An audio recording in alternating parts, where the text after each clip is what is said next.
Hello, hi, welcome once again to M5's English language learning program, Let's Speak English. I'm Gav Duncan and I'm here on your TV to help you learn English. Now, are you sitting comfortably? Yes? Good. And are you ready for today's lesson? Yes? Good. Okay, well, let's learn English together. And good afternoon to you all. How the demons from the blue are you all today? Did you have a good weekend? Did you relax and enjoy yourselves? Did you take Gusti the dog for a nice long walk? Did Margot the cat sleep and then sleep and then doze and then have a cat nap? Did George the goldfish swim around and around and around all weekend? Yes, yes, yes, and yes. Well, it can't be. George is dead. How insensitive you are. Anyway, it seems as though your weekend was a great success. Okay, so you had a great weekend. You got lots of sleep. You had fun, and now here we all are again. Here, back in the studio, ready for some more English. Well then, no time to dilly-dally. Let's get stuck in. Now today, we're going to have a look at something which is very important in English. Today, we're going to look at the definite and indefinite article. So, what do you say to that, huh? Yes, that's right. You're probably sitting there on your sofa, looking at me and thinking, what on earth are you talking about, Gav? What's a definite article and what's an indefinite article? Well, I'll tell you. It's very simple. The definite article is the proper name for the, and the indefinite article is the proper name for a or an. See? It's not hard. It's just a fancy name. Okay, so what can we all remember about and an? Well, when we say or an, it means one thing or one person. Alfredo's got a wife. Alfredo's got wife. Can I have a banana? Can I have banana? There's a woman standing outside. There's woman standing outside. Okay, so we know that if we want to make a sentence, we normally use a or an to mean one. We don't normally use one in these situations unless we're counting. Normally, we just say a or an. Now, who remembers the rules about and an? Who remembers when we use a and when we use an? Well, here's a few sentences that we're going to complete to see how well you remember the rules. So, complete the following sentences with a or an. Number 1, I've got ukulele. Number 2, there's elephant in the fridge. Number 3, look, sitting in that tree, there's owl, eagle, and crow. Number 4, I went to the supermarket and I bought apple, orange, and 3 litres of milk. Number 5, Enid Fotherington Smythe is electric eel. Enid's got pet.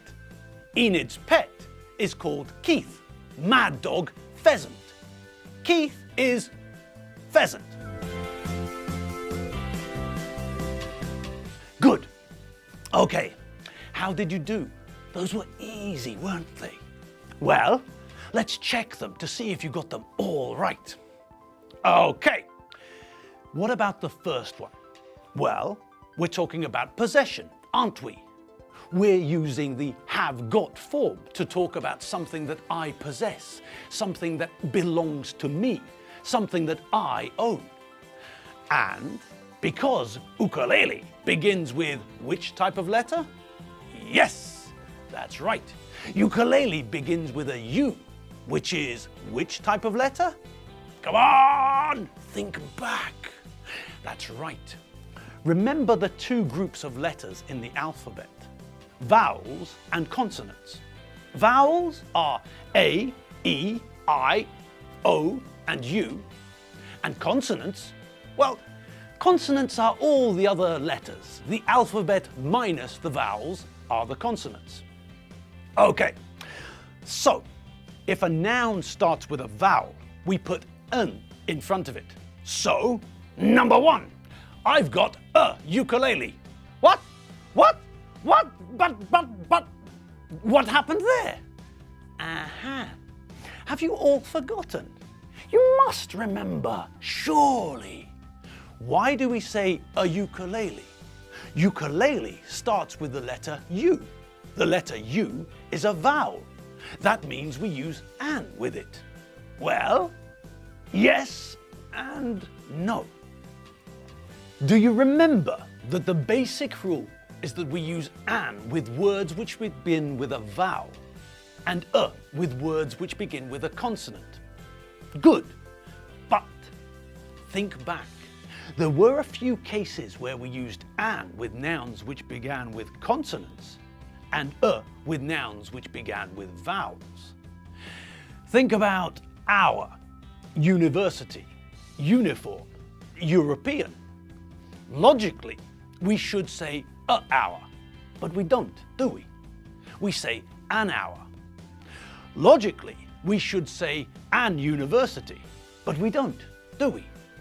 Logically, we should say an uniform, but we don't, do we? Logically, we should say an European, but we don't, do we? So, we know the logic we should use, but with these words and with some others, we forget logic and use instead of un, or instead of a. Now, can anyone remember why? Yes, that's right. It's all to do with the sound of the word, isn't it? It's all to do with pronunciation. Who can remember the verb to pronounce? That's right. To pronounce a word is to say it, to make the right combinations of noises so that people can understand what we're talking about.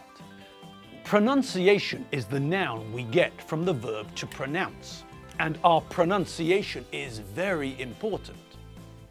Now, with these words, our pronunciation is the key to understanding why we're using the wrong indefinite article. It's because the way we pronounce these words means that the word sounds like it belongs to the other group. Our is pronounced as our. We don't pronounce the H at the beginning of the word. So when we say it, it's more natural to say an hour. With university, uniform, and European, we pronounce all these words with a y sound at the front. It's not university, it's university. It's not uniform, but uniform. And it's not European, it's European. So we have to remember that in most cases, the spelling is the key to deciding if we should use or un. But sometimes the pronunciation is the key. Okay, now back to the questions. Number 2, there's an elephant in the fridge. Yes, elephant. Starts with E. E is a vowel. The word is not pronounced yelephant, so it's an elephant. Number 3, look, sitting in that tree. There's an owl, an eagle, and a crow. Okay, an easy one. An owl, an eagle, and a crow. Owl begins with a vowel, and it's not pronounced as yowl. Eagle begins with a vowel, and it's not pronounced yeagle, so that means we use un for those two. And crow begins with a consonant, so we use a. Okay. Number 4. I went to the supermarket, and I bought an apple, an orange, and 3 liters of milk. Okay, on we go. Number 4. Again, it's an easy one. Apple and orange are nouns which begin with vowels. We pronounce them normally. It's apple, not yapple. It's orange, not yorange. This means that we use un with them, both. An apple and an orange. And with the milk? Well, milk is uncountable, so we can't use or un with milk. And anyway, in this sentence, we've made milk countable by making it a number of litres. But if we're using a number, then we don't use an article. Number 5. Enid Fotherington Smythe is an electric eel. Enid's got a pet. Enid's pet is called Keith, Mad Dog Pheasant. Keith is a pheasant. The last one, a sentence about Enid. Well, when we want to say what someone or something is, we use or un. I'm a teacher. Chobber's a sound recordist. Moddy's a director. Juji, the brush, is a makeup artist. And Enid? Well, Enid's an electric eel. Electric eel starts with a vowel, and we don't pronounce it as electric. So, we say that she's an electric eel, and she's got a pet. A pet, as we all know, is a tame animal that people keep. Some people have got a dog called Gusty. Some other people have got a cat called Margot. And some people used to have a goldfish called George. Poor George. Enid's got a pet, and because pet starts with a consonant, and we can't pronounce it any other way, we use the indefinite article with it. Enid's got a pet, and when we're talking about what someone or something is, or what someone does, we also use or un. So when we're telling people what Keith is, we also use the indefinite article. Keith is a pheasant. And because pheasant starts with a consonant, and because we don't pronounce the word pheasant in a strange way, we say that it's a pheasant. We say that Keith, Enid's pet, Keith, Enid Fotherington Smythe's pet, is a pheasant. Keith, Mad Dog Pheasant, is a pheasant. So, how did you all do? Did you find those questions easy? Yes, I think you probably did. But it was a nice introduction into the definite and indefinite article. An introduction into and un and the, which is what we're going to be looking at this week. And now, something different. We were just talking about Enid Fotherington Smythe and her pet pheasant, Keith, Mad Dog Pheasant. And here she is. It's Enid, everyone. Give her a big hand. Hello, people. Hello, hello. How are you all today? Fine. Good. Me? I'm also fine. I'm still learning about football. I told you some of the things that I learned, and now, what else did I learn? Now, what else did I learn? Oh, yes. The referee controls the game. And if the players are too aggressive, then the referee punishes them. Now, do you know the verb to reward? To reward someone is to give them something nice or to do something nice for someone. If you do well at school, your parents reward you by buying you an ice cream, for example. Now, the verb to punish is the opposite of reward. If you do well at school, you get an ice cream. But if you do badly at school, you have to stay at home when your friends are playing in the park. You have to stay at home. You can't play with your friends because your parents are punishing you for doing badly at school. Your punishment is to stay at home when you want to be playing with your friends. Now, when we're playing football, we use our feet to control the ball, and the other players use their feet to try and take the ball away from us. This is called tackling. The verb is to tackle.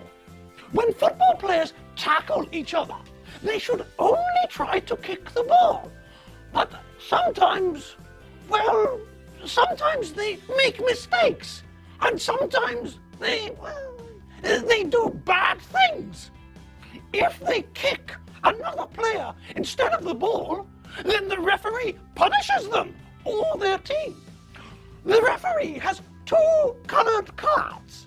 These cards are levels 1 and 2 of the football punishment.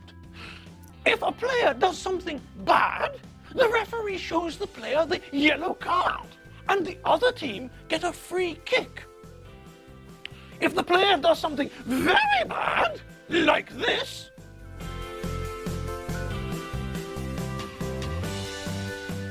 then the referee shows the player the red card, and the player has to leave the football pitch. Now the other team have got an advantage. They've got 11 players, and the other team has got 10. Also, sometimes the players, well, they, cheat. I know, it's terrible. These are sports people. They shouldn't cheat. But some of them are from bad families. They cheat and try to pull the wool over the referee's eyes. That means that they try to deceive the referee. They lie to the referee to try and help their team win. Oh, that makes me so angry. Well, I'm not sure what I could do, but I'm angry, very angry. I think I'd better go and have a cocktail to calm down. My ganglions are trembling. Ooh, cheaters! I'll see you all anon. Archibald, make me a cocktail. A strong cocktail, Archie. Toodaloo, pip pip, chitty bye. Blimey, she's in a bit of a mood. Enid doesn't like people who cheat, it appears. That's good to know. Okay, well, that's all the time we have for our lesson today. So I'll say goodbye. Goodbye! Right, I'll see you all tomorrow. Have fun, relax, and when we meet again tomorrow, you on the sofa, me in the studio, we'll learn more about the indefinite and definite articles. But until then, in case you need more English, you know where to go. www.m5tv.hu. See you later. Bye.